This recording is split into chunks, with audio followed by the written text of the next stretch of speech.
Boa tarde, bom dia, boa noite, a hora que o professor estiver vendo. Meu nome é Marcos, sou do curso de Engenharia de Software e aí eu vou apresentar o que eu consegui fazer do código do servidor. A linguagem que eu escolhi, eu fiz equipe com a Rayane, né, que é uma colega também da disciplina, e aí a gente escolheu Python, né, por causa da simplicidade e da facilidade com a documentação para encontrar as funções. Uh, e aí eu vou explicar como é que está funcionando o código até agora, né? A gente usou a importação da Socket, da biblioteca Socket, né? Que era a única biblioteca que poderia usar para comunicação, como estava na descrição do documento. A gente criou uma variável host, uma variável porta, né? A variável host, ela vai ser basicamente o endereço de IP, né? Da máquina de onde a gente está criando o servidor. Então, tipo, eu coloquei localhost, mas eu poderia muito bem colocar nada, que também ia funcionar, ou colocar 127.0.0.1, que seria a mesma coisa, a mesma informação. A mesma informação. Localhost. Aí eu gostei de localhost, deixei localhost. E aí, tipo, depois que a gente declarou nessas variáveis, essas informações sobre o novo servidor, a gente criou um novo servidor, uma função servidor, né, que vai receber a função da biblioteca socket, né, que é socket.socket. Aí em argumento socket.af, aí net socket.socketStream, que basicamente o que está acontecendo aqui, ele está criando, né, o servidor, né, tá criando o servidor para começar a trabalhar com as solicitações HTTP. E aqui com essa função, essa bint aqui, eu usei o servidor.bint, né? Ele vai ter eu tô enviando para ele, né? Meio que ativando os endereços que eu determinei, né? Eu tô ativando os endereços que eu tinha determinado aqui em cima para ele, que vai ser o host, né? O servidor, ele vai ter o nosso IP, né? O IP da máquina de onde ele está sendo executado, e a porta que vai ser 8888. Aí, tipo, depois que termina isso aqui, a gente foi para a função listen, né? A função listen, basicamente, ela vai ficar responsável, vai ser a função que determina o número de conexões, né? Que o programa vai receber, o número da fila que o sistema vai esperar. Então, tipo, ela pode ser de 0 até 5, né? Eu coloquei 0 mesmo, pra não ter tanta espera, assim, de conexões. E depois que eu utilizei ela, basicamente o servidor ele já fica disponível para aguardar alguma solicitação, alguma conexão de algum cliente. Então, tipo, para a gente saber, para a gente entender, ficar ciente, né, do que está acontecendo no sistema, no servidor, quando a gente executar, foi criado esse print, né, com aguardando conexão. E aí logo em seguida a gente vai conectar o cliente, o servidor com um cliente, né? Aqui vai ter as informações, né? Vai ser as informações do cliente. Aqui vai ter o endereço do cliente. E aqui a gente está usando o servidor.accept, né? Essa função accept que vai conectar, né? Algum cliente que tenha esses dados aqui, né? Que tem o IP e a porta necessária para logar no nosso servidor. Ele vai poder, por causa dessa função, ele vai se conectar nesse momento. E aí, para a gente saber que ele também se conectou, uma forma de um indicador foi esse print que a gente colocou também, né? O conectado por, e aí eu coloquei a função format, né, com address, que basicamente vai gerar o endereço do cliente e vai gerar também um protocolo, né, desse endereço, que ele vai sempre se alterar conforme a gente for executando.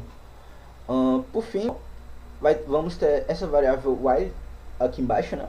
Essa while ela está recebendo o true, ou seja, ela vai ser um laço de repetição que vai rodar infinitamente, né? Por causa da função, por causa do termo true. Aí a gente criou, né, uma variável data que está recebendo, né, os dados do cliente.rscv. Esse rscv vai ser a função que determina a limitação de dados que o cliente está enviando, né, para o servidor.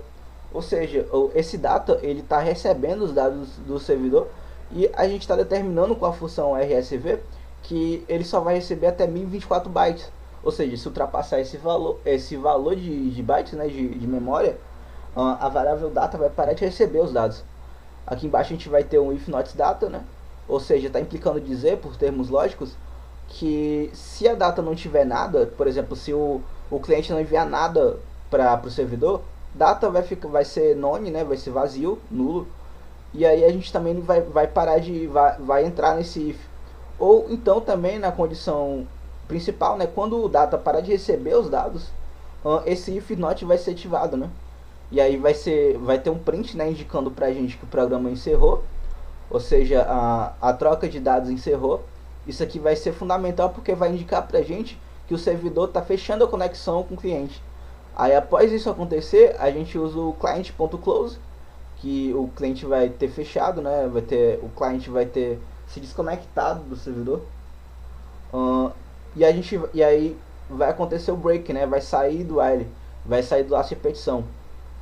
Depois que isso acontecer, a gente vai usar o cliente.sendAll, recebe data, né? O que isso quer dizer? A gente está enviando de volta esse dado que a gente recebeu do cliente para ele mesmo, vai ecoar para ele de novo, né? Vai ser o cliente ponto e o sendAll que vai ser a função responsável, né, da biblioteca socket por enviar esse mesmo dado de volta para o cliente, para ele saber que a gente recebeu. Por último, a gente estava tentando fazer o passo 3, né, que seria a cache. Aqui a gente criou uma variável endereço do cliente, né, address client, recebe address, né, que seria o endereço do cliente que está bem aqui. A gente converteu para vetor. Aí a gente conseguiu gerar um TXT, né, com o IP do cliente, né. Ou seja, na ideia do cache seria basicamente essa. A gente, sempre que que o cliente fosse de um IP diferente, a gente geraria um novo TXT. E com essas informações, né, se a gente já tivesse um TXT repetido, né, com as informações do cliente, a gente não ia mais usar esses dados, esse while aqui, esse true. A gente só ia fazer a leitura do TXT e enviar de volta para ele a solicitação. Aqui eu fiz uma tentativa, né, tentei pegar os dados, mas por erro, a gente está tendo um erro que seria a situação da data, né. Quando eu estou escrevendo o dado que eu recebo do cliente no TXT, ele está me gerando um valor diferente desse data que eu recebi, né? Então, tipo, quando eu mudo isso aqui para um E e vou ler para um R, né, de leitura, e aí eu vou fazer a leitura desse TXT, o que acontece? Eu faço uma condição, né, um if, onde essa data aqui que eu recebi do documento TXT, se ela vai ser igual a essa data aqui, e ela dá diferente, né, que é um erro. Então eu não consegui resolver esse entrave, né? Então com isso a gente conclui a apresentação. Basicamente foi só isso. Agora a Rayane vai apresentar, né, a parte do código do cliente. E por último a gente vai enviar o código em execução também. Obrigado. Olá, boa tarde. Meu nome é Maria Rayane e eu vou explicar o código do cliente. Aqui nós temos a nossa biblioteca.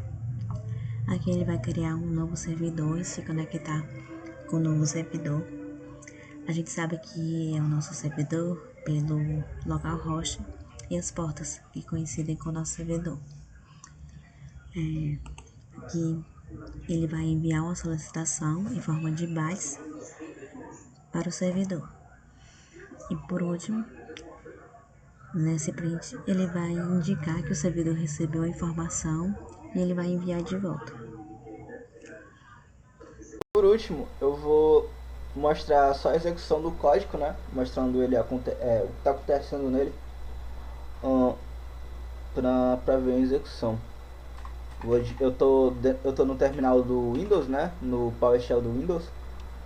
Vou abrir o servidor, né? Aí, como foi explicado, né, no primeiro vídeo, ele está aguardando a conexão, né? Tá dando aquele indicador que tá aguardando a conexão. Aí aqui na outra aba eu vou executar o cliente, né? O cliente. Aí aqui, ó, a gente pode ver que ele recebeu, né? Recebeu a mensagem já. Tipo, foi pro servidor e voltou para ele de novo, né? Pro cliente. A mensagem que seria o Hello World, né? Em bytes. Aí se a gente observar bem aqui, vai ter, né, o conectado, né? Ele foi conectado, vai ter o IP por quem ele foi conectado. E vai ter o protocolozinho, né, de operação. E depois ele encerrou a conexão, né? Isso implicou dizer pra gente que ele já recebeu e já enviou de volta a solicitação para o cliente. E aí, se a gente fazer de novo, né, eu vou abrir aqui de novo o servidor, vou executar de novo o cliente, funcionou perfeitamente de novo, né? E aí a gente vai ter já um novo protocolo, né? Ele vai receber aguardando conexão, vai ser conectado pelo mesmo endereço de IP e vai receber um novo protocolo, né? Que seria o 49405, diferente do 49404. Encerrou a conexão, né? Quer dizer que ele enviou a solicitação de volta para o servidor, do cliente. Com isso a gente encerra a apresentação, né? Obrigado aí pela atenção, pelo tempo. E é isso.